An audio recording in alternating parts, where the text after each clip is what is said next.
A government-led initiative to build 65,000 houses for the displaced in the north and east has run into controversy. Allegations have been made that construction of these houses are marred with irregularities.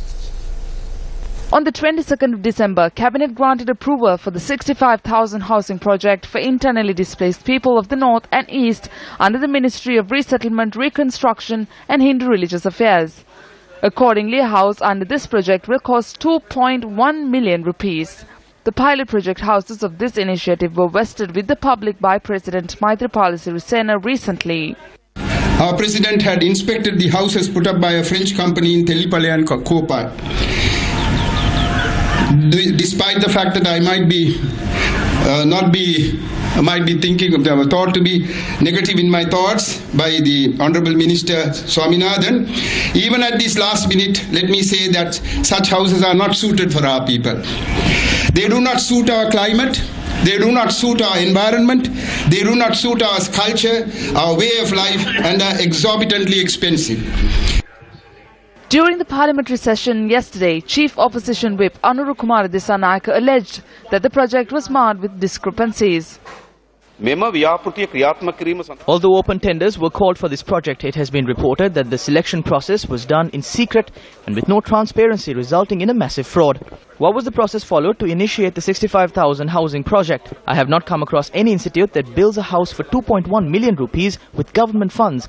An Indian-built house goes for 550,000 rupees. The house constructed with European funds cost 650,000 rupees.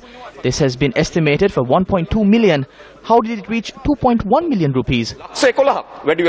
In response, Minister Swaminathan pointed out that though 15 contractors were selected for the project following the tender process, the company with leading experience and financial stability was chosen for the project. The minister notes that thereby the project was handed over to French giant ArcelorMittal. Why the price of the house increased from 1.2 million to 2.1 million? Yes, I will explain that to you. Initially, the basic construction cost, only the shell, was 1.396 million. Anyhow, the total cost including toilet, we are giving toilets, tube well, solar panel, electrical wiring, fitted pantry, inclusive of gas cooker, Wi-Fi and other facilities, which comes to 2,10,500 prevailed in September 2015 at the dollar rate of 133. That is, at that time itself, on the 20th of September, the total house would have cost about 2.1 million.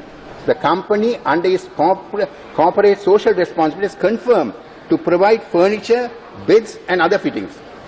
The company quoted a price per unit as 2.18 million, as the currently prevailing rate of exchange was 143 rupees per US dollars.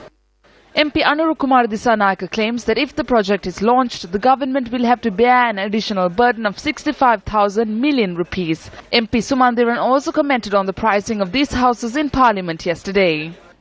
We are very, very grateful. We are very grateful, let me repeat it, that the government is willing to offer 65,000 houses for free for our people when they need houses so desperately. But that doesn't mean that we should close our eyes to something that is so blatantly obvious to us. So let's say 75,000 odd houses have been given to the most needy. Now when you choose beneficiaries, it is the next section, not the most needy. The others who are going to get these houses. And they are being given 2 or 3 times more house of value. But really, we don't know whether it is of that value.